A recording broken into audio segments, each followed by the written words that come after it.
Hi, I'd like to show you today how to set up Google Classroom. These are just some of the basics. You can do various things with Google Classroom. It's a very powerful tool, especially if you teach the right age level or the right subjects.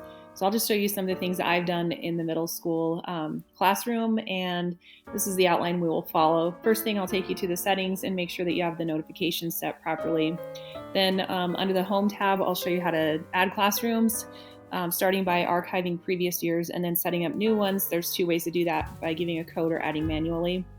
And then third, we'll go through classroom settings, the stream, notifications, and Guardian summaries. I'll show you how to post things to the stream, and then also post things to classwork from your drive or just make them new. Those would be other Google things like Docs, SlideJam, or even links. We'll talk a little bit about how to add people, like, for example, other teachers, and then we'll talk about the review board, which shows you what students have completed and then what needs to be graded. It's kind of like a to-do list for teachers, and the students have something similar. So when I go into my Google Classroom app, which is found here under the waffle, the first thing I want to do is go down to the settings here. And this shows my profile and then the notifications. And so some of the things that would be set up would be like, you'll receive comments for everything just by default. So I would suggest turning some of those emails off. And then also you can go down here into class notifications. So these go to your email and also on Google Classroom, and they notify you for each of the classrooms if there's things that need to be notified. I do not get notifications for everything. I have 150 students every day, so I choose not to have notifications for everything. Next up, we go into Home, and this is kind of like a dashboard of all of the classrooms I had last year. And so since I had those last year, and sometimes I like to use the same material and see how I worded instructions and kind of mimic the things I've done in the past, or even use it as a guide. So what you want to do is you want to archive these classrooms rather than just all out deleting them, because once they're deleted, they even ask you like 3 times, are you sure you want to delete? Are you sure you want to delete? Because once they're gone, they're totally gone. But archiving is very easy. I think it takes like 24 hours to actually show up, but I literally go down here into the archives and search out my previous classrooms just to see how I've done it in the past. So that's how you archive a classroom. Now, when you add a classroom, you can join a class. That's if, like say a professor has a classroom or we're doing a training at the school. But to create a class, you just do like period 1 or however you want to name it. In the middle school, we have a particular way of doing it so that we are all consistent. So we put the grade level, our last name, the period number, and then the subject. And then, so that would be section 1, and it's history. You don't even have to fill these things in. Nobody else is going to see them. And I'm in room 3. And then it just creates this class. You can do lots of other things after it's created. I put a background up here that I have specifically made and customized with a picture of my dog and I in our ideal classroom, and so forth and so on. Now that I have my classroom, I want you to pay attention to these 4 tabs up here. So this is called the stream. This is like a announcement board, if you will. And when you post announcements on here, one of the things you can do is allow students to respond. I do not allow students to respond. It gets carried away, but you could. Next is classwork. This is where you create assignments. Here are the people. I'm the only person in here so far. And then here are the grades if you choose to grade inside Google Classroom. I don't use that often, but you can use that. So if I wanted to add another teacher, I would just simply invite Mr. Rogers, and you can add multiple people at one time. And so we do that in the middle school. We invite the principal, the counselor, and the secretary, and any of our paras, so that everybody has access to the information. The thing about the adults, though, is that they can manipulate the information, so just be aware of that. Next, what I want to do is I'm just going to enter students' names that I will be using as an example. And I can invite them, but they are not in my classroom until they accept that invite. So the other thing I can do on my classroom stream is I can just give them this code, and I make it bigger by clicking the larger button. And then I can even copy it and email it to them, and then they would type in the invite code, and that would also automatically enroll them in the classroom.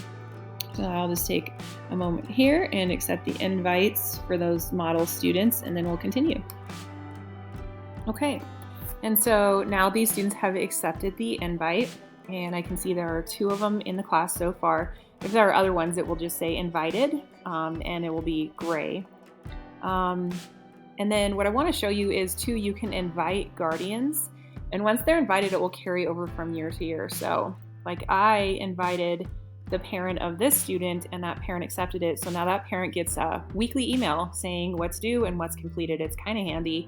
I went ahead and put that in for all of my students who have any kind of special need plans or learning plans, because I felt like the parents might want that information. And so you just enter their email right here on Invite Guardians, you enter it and then hit invite. So pretty easy.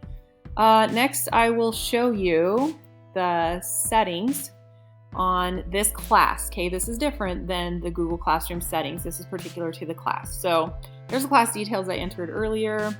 In general, it says that my invite code is on. That's important. This is the link if you wanted to actually just send it directly to the younger students and give them a direct link, or there's the code and you can display the class code. I do not want students to be able to post and comment on my stream, so I'm going to say only teachers, and that includes the other adults that I invite. And then the classwork on the stream, it doesn't really matter. You can show condensed notifications or you can hide notifications.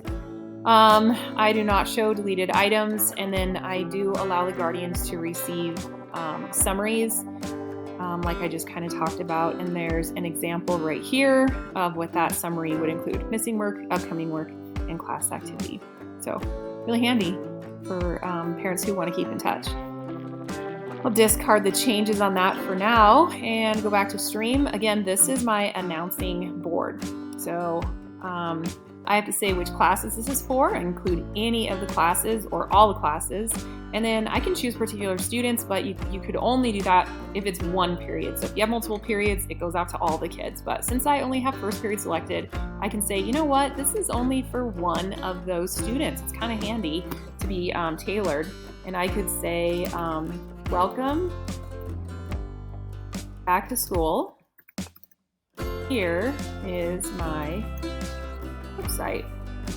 And then I could go down here and I could go to my website, insert the link, add the link, and it literally would show up live. And I can either post that now or I can schedule it and do a delayed post for later, which I use frequently when I'm coming up with assignments the week before, but I don't want them pushed out if I have a sub, or if I don't want them out until Monday. I don't want kids going into the assignments. So I use scheduling frequently, not on announcements, but on classroom assignments. Or if it's just something I'm working on, I can also save the draft.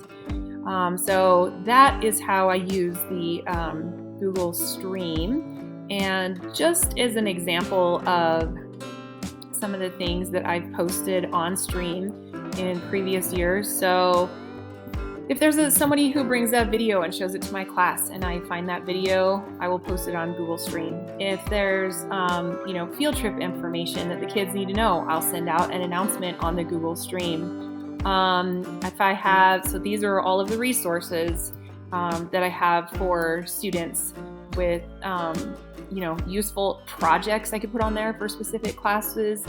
This is a timeline of history, and then you can take away those things as needed as well. Next on the tab, and I realize I'm in second period now, so these are some of the assignments that I posted last year. This little bookmark here shows just material, so there's not an actual assignment attached to it. And this one shows that that's an actual assignment that has a due date. It also shows things like when it's posted. In the middle school, we have topics that are by week. And so just again, for consistency, our first week is September 5th. So we have agreed that we use a number for what week number it is, and then we put the dates on those. And then the students don't have to be confused about that. And then these go from oldest at the bottom. So I have an entire school year on here all the way up to the newest at the top. So let me go back to my other class here. And we'll talk about classwork and how we can create classwork.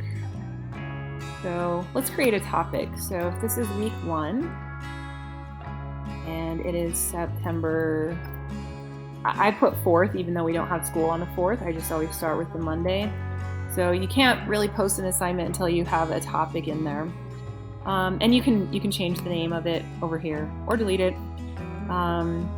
And then if I want to add an assignment, automatically it just gives me the framework of it. So maybe my assignment is first week survey. And so it says, hey, do you want to use your Google Drive, which is, by the way, where I keep my library of information, or do you want to attach a YouTube video, which I do if students are missing class and I need them to see something we talked about. I can create something new for the students to work on. I can upload something from my computer, or I can just attach a link. And so I would put the instructions here. Please read the directions and be sure to answer the bonus problem. And I don't always put instructions in there, but if there are explicit instructions step by step, I definitely put them in there. And then I can go into my Google Drive here and it'll say, is this something recent? Do you want to just see your drive overall, or do you want to just search in your drive? So I will oftentimes do search for whatever I'm looking for if I know the name of it. And I would be like, where is that survey? So here's the survey, right? And I know that because this is a Google form where I make surveys. These are Google Docs. These are Word docs, which haven't been transferred over yet.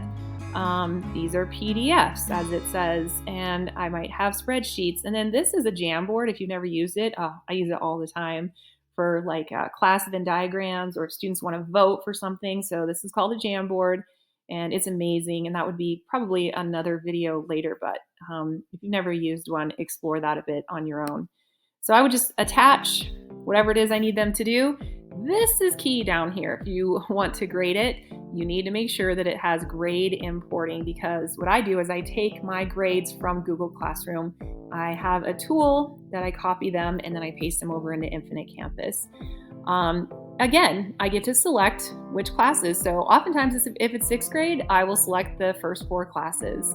And then to go back into that really quick, I can select all of the students or just some of them. That works great when I have 2 different assignments for my IEP kids.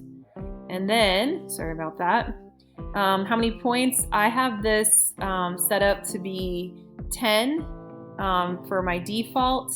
I usually set a due date unless I'm not grading it. And you should pick a topic, so week 1. I have made rubrics actually and inserted them in here. You'll have to learn how to do that. And then those are handy too. You can grade them right on Google Classroom. So I can either assign this right now, or again, I can schedule it, save the draft, or I can discard it. If I assign that, it shows up not gray like this. This is my draft that it actually saved, and it didn't have a topic on it, and it didn't have any points. And then I can delete that. I can do whatever I need. So if you wanted to create an assignment, but you want to say, create a Google Sheet with information about your family. You can just do create, and you can force them to create a sheet. So what it will do is it'll create a sheet with their name on it. And then I can type something on here if I want it to go out to them, like, this needs to be your family's favorite ice cream. This needs to be your favorite color. This needs to be your favorite pizza. And so forth and so on. And so if I do that, if I create that in there, so that's already set up. Now here is a big thing about creating things that are not forms for them to fill in. If you want them to be able to edit that one file, then you have to click it now. You cannot go back on that. If you want a copy for each student, like I want them each to have a spreadsheet, I have to create the copy now. I cannot go back on that. Or if I want everyone to work on the same spreadsheet, I would just allow them to view the file. It automatically does this as default. You have to select these right away. I've made it many errors. You'll learn too. So I just wanted to show you an example of how to create an assignment in there.